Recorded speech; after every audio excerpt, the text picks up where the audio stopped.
Hey all, sorry for the lower quality of this intro, just because it's so quick. I didn't use my setup.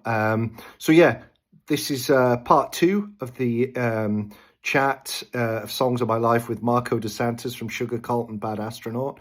Part one was awesome, I'm sure you'll agree. So yeah, part two, equally as good, if not better. Enjoy. And there's a part of me like I definitely feel like Sugarcult had another record or two in us, and I Hmm. wish I wish we could have made another record. I still always leave a light on for the possibility that maybe one day we'll make another record. Hmm. I mean, Tim has become he grew into an extraordinary producer. Which was something he sort of was hinting at when we were making the records because he'd be in there like standing over the shoulder of whoever was producing our records, and he was like Hmm. fascinated with how everything worked, and he was really like educating himself and asking a lot of questions. Tim's really like a curious person. When he's interested in something, he wants to learn everything there is to know about it. and Hmm. um and so he eventually transferred that and became a really successful producer. He produced lots of hit songs and lots of big, great Hmm. records. And so Hmm. I'm convinced that like I'm just so curious, just as a music fan primarily.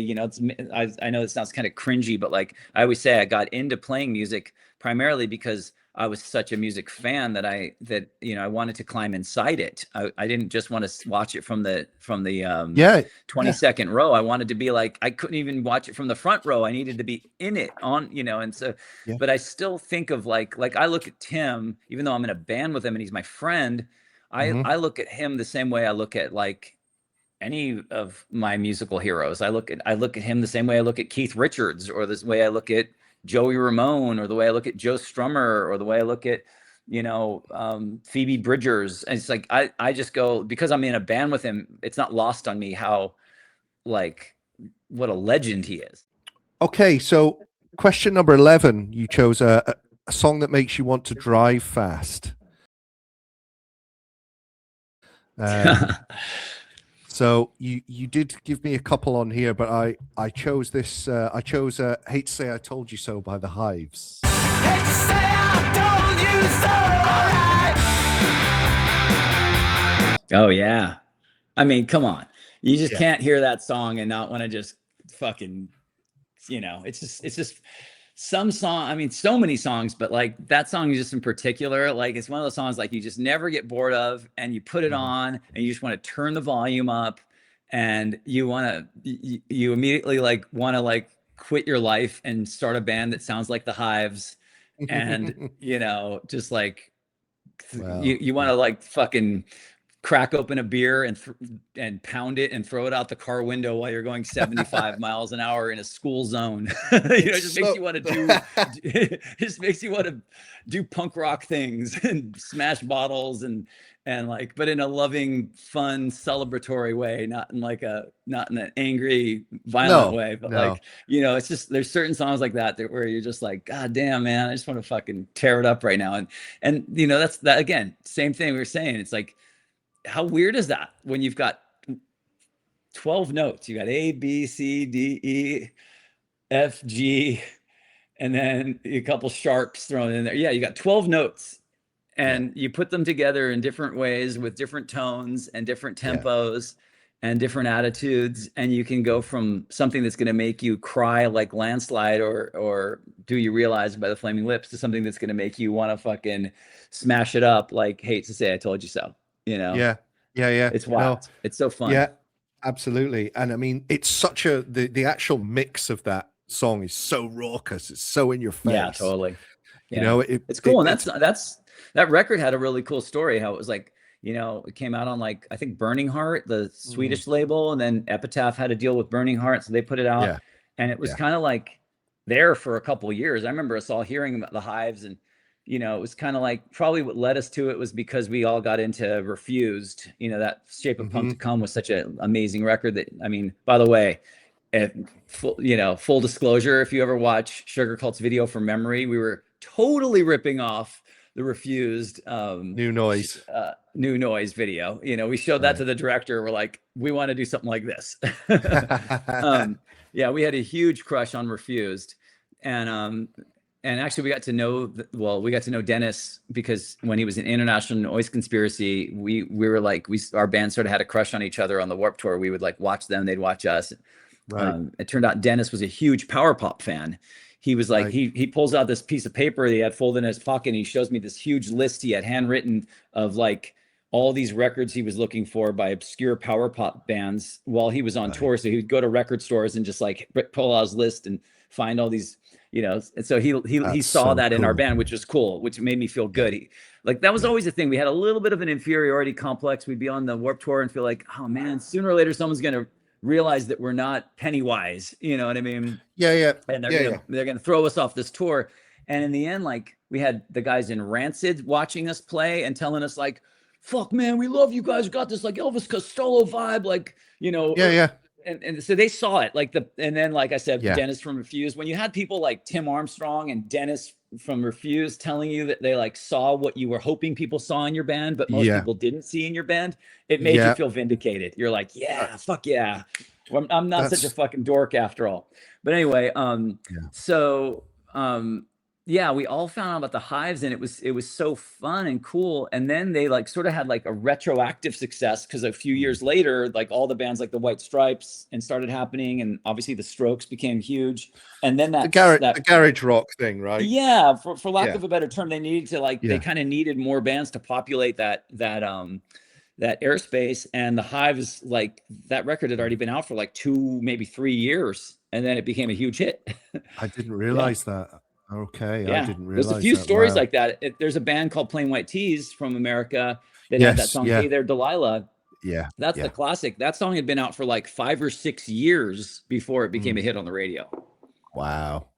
We used to play with the Plain White T's. They used to be like the band, like they were like the consummate opening band. Like they'd open for us no matter what show we were playing. It was like, let me guess, the Plain White T's are on it. Yeah, they were like always on the show, and they was a super hardworking band. And I remember their singer Tom would always go outside after the shows because it was mostly all ages shows we would play, and there'd be like they'd play first, so a lot of kids hadn't gotten there yet by the time they played, and so whenever the show was over, the show would be over kind of early, and as kids would be outside waiting for their parents to pick them up or waiting for the train, he would go out with an acoustic guitar and sing, like basically do another set to entertain the kids, and like hopefully maybe have a box of merch people could buy, you know. That's proper hustling. And he never played Hey There Delilah on stage. He only played it outside acoustically. So like that song was kicking around forever.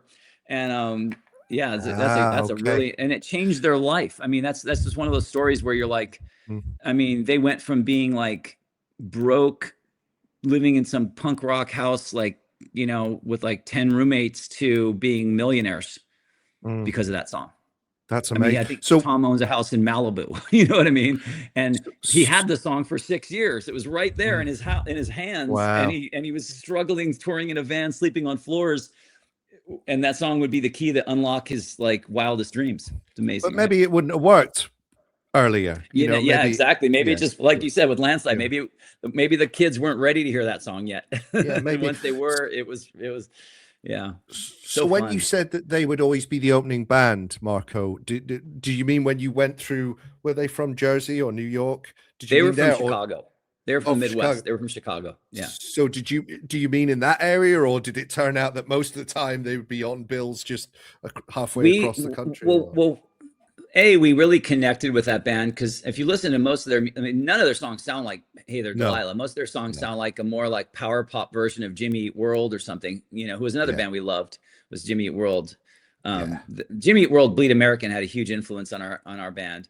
But but Plain White T's, we just thought that we were like, these guys are kind of, I felt like they were kind of our kindred spirits. They kind of had power pop influences. They wrote good songs. They weren't like overtly like, you know, they didn't have the sort of NoFX Epitaph kind of beat. They were more like a rock band. And I felt like we connected with them. You know, we connected with All American Rejects. There were certain bands that were like, okay, we're kind of cut from a similar cloth, maybe like influentially. We all love like Cheap Trick and the Replacements and, you know, Elvis Costello and all that. But like, but obviously we're also modern bands. So we connected with them, but they were like always, the thing I loved about And also we sort of got associated with Fearless Records, and they were also on Fearless Records, because Fearless, like, it's confusing, but like our label bought part of Fearless Records, and so we were sort of on Fearless, and so it just always seemed like the Plain White T's would open for us, and they liked our band too, and they would offer to open. And this is just a quick story just to illustrate like the work ethic of a band like Plain White T's. If you're in America, Chicago's way the fuck up here, California is way the fuck down here.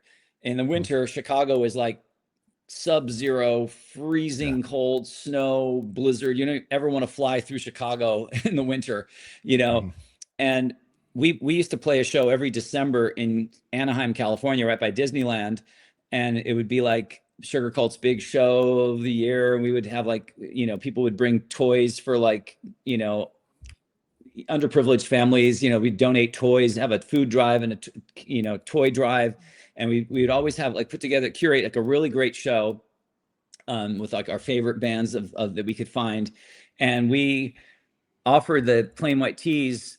We were like, do you guys want to play the show? And they were, I know you guys are all the way in Chicago, but we just want to offer in case you guys want to do it. We'd love to have you guys play. And they were like, maybe going to go on first or second. And they were like, yeah, we'll do it. And I'm like, cool. Are you guys going to like tour your way out? Or do you have some other shows? And they're like, no, we're just literally going to get in our van and drive all the way from Chicago, all the way to Anaheim and open for you guys, and then turn around and drive all the way back, which they did. Like, that was how hard they grinded. They drove probably 25 hours through the snow in either direction just to play a half an hour set. Wow. Question number 16. And you touched on this just a moment ago. So this question's kind of double. You can either, it's a song that changed your life, stroke formed your musical taste. Okay. Now, often with musicians like yourself, forming your musical taste does change your life. It's they're one and the same thing. So the song that you chose was "Surrender" by Cheap Trick. Mommy's all right, daddy's all right, they just seem a little weird. So tell us what that means to you. It's so weird, because there's probably been so many chapters of my life where a different song, kind of like, songs are kind of almost like stoplights or like street signs, where you're like, which way should I go? You're just on a drive and you're like, should I turn right or should I turn left? And then you kind of see this like, hey, well, that looks shiny, I'll go in that direction. And it's kind of like when you're on a long walk and you don't really have a destination, you're just kind of aimless. Like, I used to do that on tour. I'd just go wander around and sort of follow my instincts, and one thing would lead to another. And there was just that sort of fun uncertainty of just like, hey, I'm going to stumble upon, I found this cool record shop. I found this cool cafe. And there was this cute girl working in there. And she said her and her friends are coming to our show tonight. And then she told me about this like vintage clothing store. And I went there, and then I met this other person from, like the way life sort of you just sort of stumble on shit. And so like, that's kind of how music is. It just guides you through as you like, usually it's like what friends you have, or the geographic area you grow up, or what concerts are available, or what radio stations are or aren't available in your town. If you're lucky enough to have a cool record store in your town, and maybe the record store clerk there like will be the one who's like, don't buy that. That's fucking stupid. You should buy this instead. And you're like, okay, and then it turns out to be cool. And then you go tell all your friends about it. And then they go, oh, if you like this, you should check this out. I mean, it's just part of the whole voyage of being a music fan. And like somewhere along the way, when I was a kid, the first bands I remember becoming aware of were just like, I'm like a little child, like 5-6 years old. And I'd see like maybe like posters on like my older cousin's walls of like Kiss and AC/DC and the Rolling Stones, and it just kind of made you feel like, wow, there must be, what's this? That's a rock band. Cool. Okay. And then you're like, where does that even happen? You don't even know about a concert yet. And then, in the 80s, you're growing up and there's MTV. And so you're seeing music's a very visual thing. You see like Def Leppard, and you see, Tom Petty, and you see Madonna and Michael Jackson and all that stuff eventually. And so it's sort of, but it still feels so larger than life. But I do remember like of all the music that I ever encountered, like you would kind of digest it and then move on to something else and then move on to something else. But the one thing that like I think of is like certain artists have been like through lines throughout my life where I'm like, I think when I was like a young kid, my best friend was like, oh dude, you got to check out Cheap Trick. And so like anything he liked, I kind of just was like, okay, I guess that's cool because my friend likes it, you know, and he would sort of show me a lot of the stuff. And and you know, his mom would drive us everywhere to like play soccer, go to the beach or just wherever we were going and let us play our music in her car. And so he would always like, hey, you got to check out this band. And he showed me like, you know, remember, you know, showing me like right before we got, at some point we got really into heavy metal, but right before that we were really into like Cheap Trick. And it was like, oh my God, Cheap Trick is our band. And we're like children, right? And then got into heavy metal. And as we were like in our heavy metal phase, it was like you'd read an interview with Motley Crue or with Rat or whoever it was, you know, and eventually Guns N' Roses. And they would always talk about like bands they liked. And they would say like Aerosmith and Kiss and AC/DC. And then they would say, and we love Cheap Trick. And I was like, oh, that's kind of cool. And then as we sort of transitioned out of that, we turned on to like punk rock and, you know, maybe some of the stuff like the Descendants and obviously the Ramones. And I would see like a picture of the Ramones hanging out with Cheap Trick. And I'd be reading interviews with Nirvana and like fanboying over Kurt Cobain. And he would talk about how much he loved Cheap Trick. Cheap Trick, yeah. And then we all got into Green Day and they would talk about how much they loved Cheap Trick. And I was like, there was like the one band I was like, this is the band. It's like the common thread running through everything I've ever gravitated towards musically. It gives you that sort of permission to be like, well, we don't have to check one box. We don't have to put ourselves into like this genre silo. We can just be a band. And I always sort of hoped like maybe as like time will reveal, people will think back at Sugarcult and be like, well, they were sort of the Cheap Trick of their time. You know, probably not as then similar to Cheap Trick. We probably didn't get as big as we could have had we just committed to one thing. Stayed in a lane. Yeah. Cheap Trick drives me crazy. Like they're like. So we're at the last question. All right. That you chose to answer, which actually is the last of the 20 questions. Okay. And you chose your favorite cover song. And yeah, what a choice. So you chose the Muffs covering Kim Wilde's Kids in America. We're the kids in America. We're the kids in America. I mean, wow. If a cover ever betters an original, this is it for me. Oh man.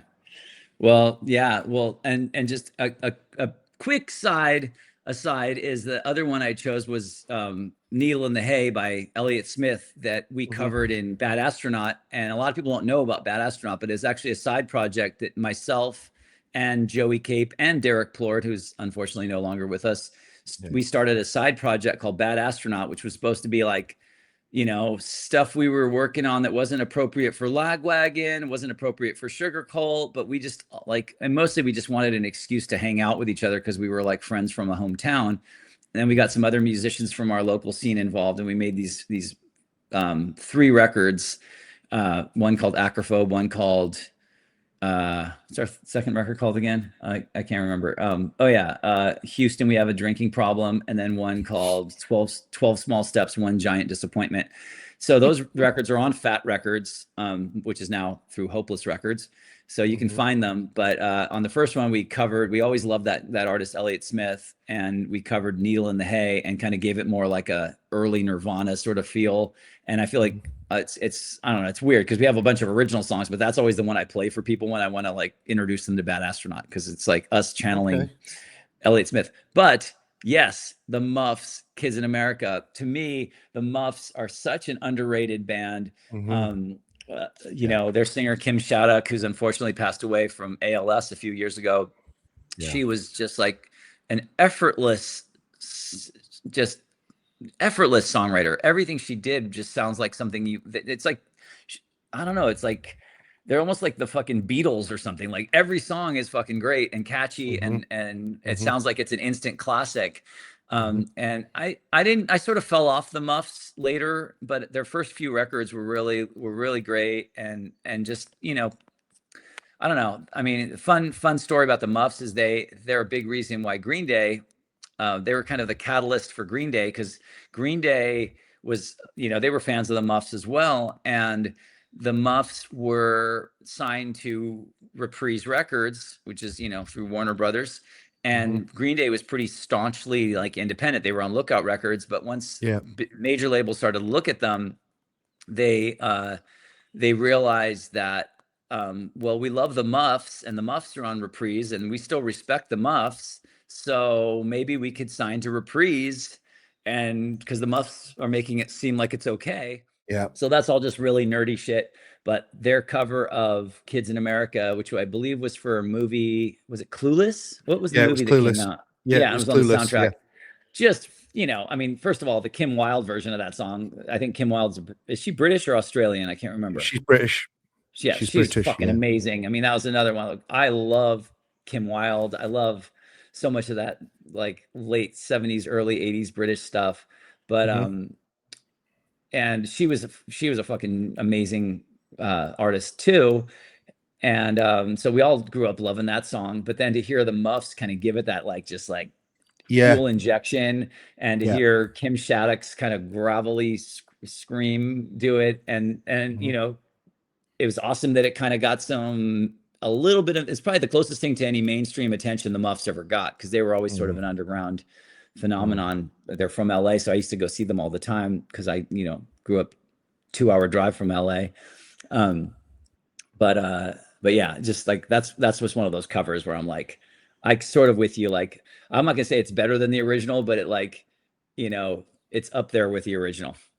You know? Well, Kim Wilde was kind of marketed in that time era. You know how obviously we've touched on it in this conversation where musical movements then go and affect sort of mainstream music. So punk Mhm. rock did affect pop music in the, you know, early 80s in the UK.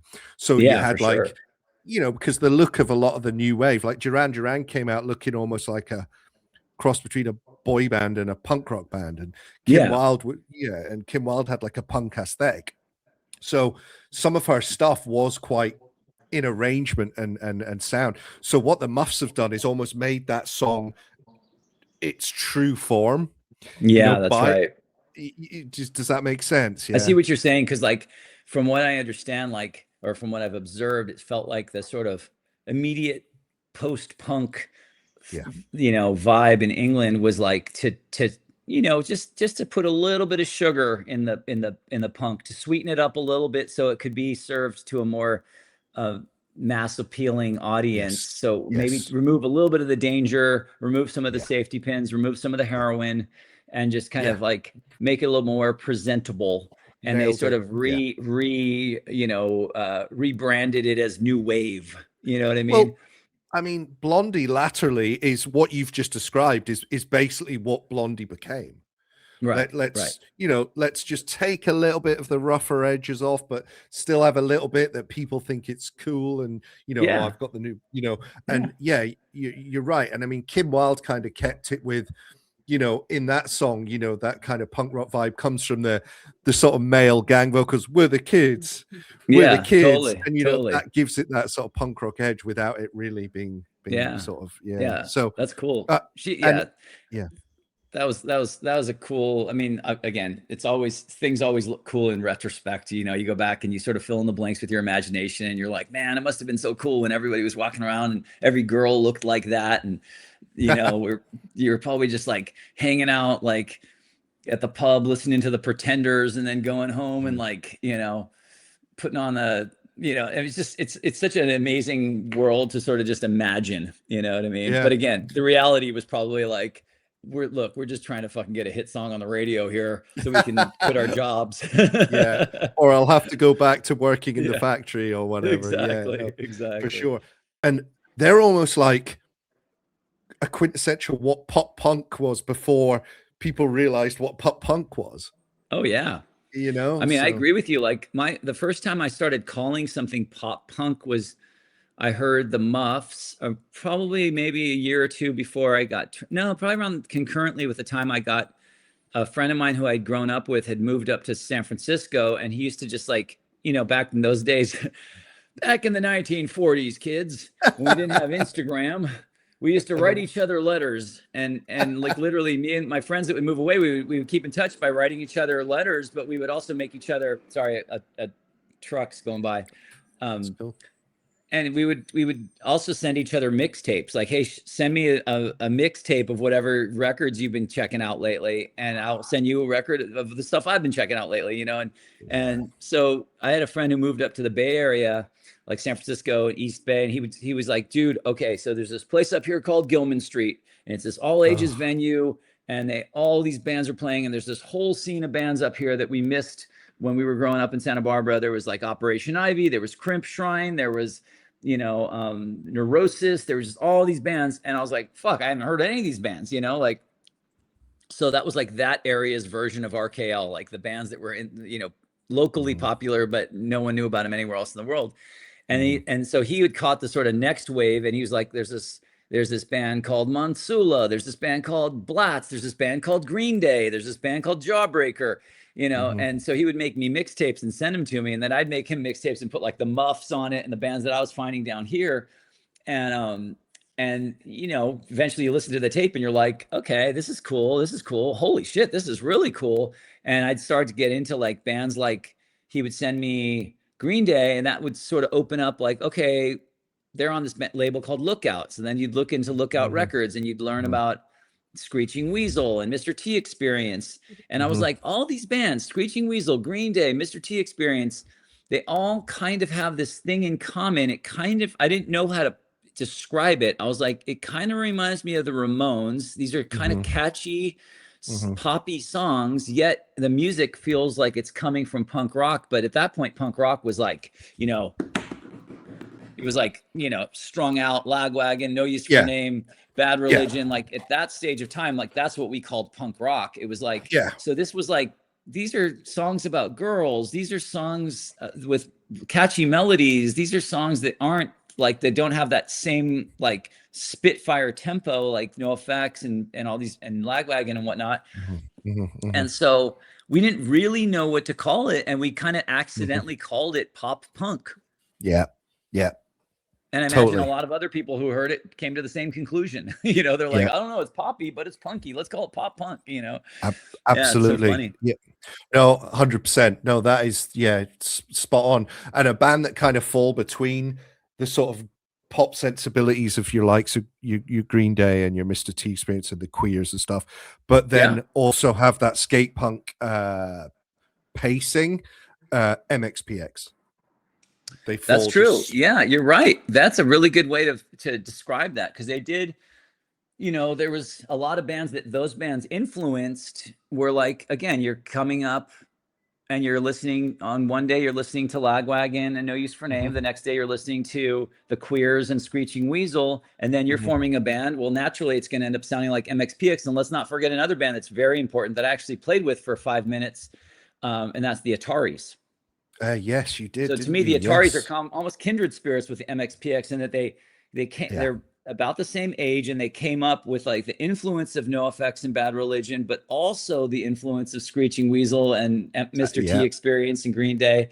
And so like there's a pretty small little sliver in there. And I would go as far as to say the three bands I would mention, and I know there's many more than these three bands, but the three bands that I would mention from that sliver of Screeching Weasel, Lagwagon influenced bands that sort of bridged that gap and then went on to become legends in their own right: MXPX, the ATARIS, and wait for it, Blink-182.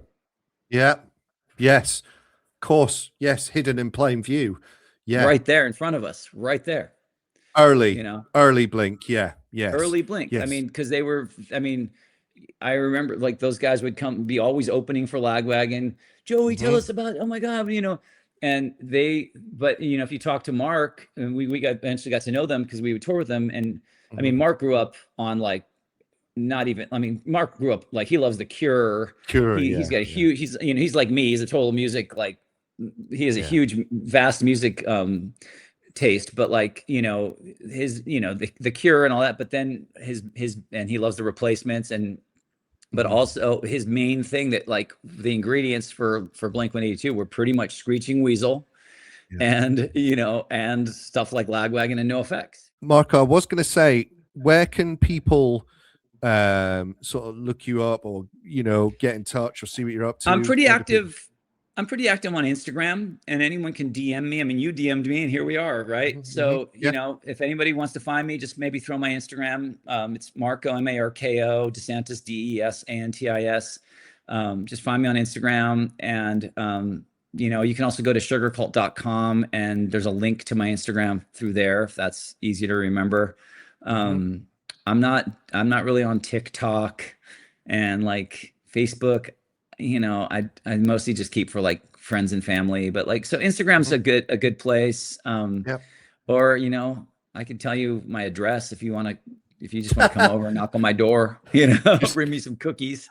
So bring my beer. address is 151. No, I'm just joking.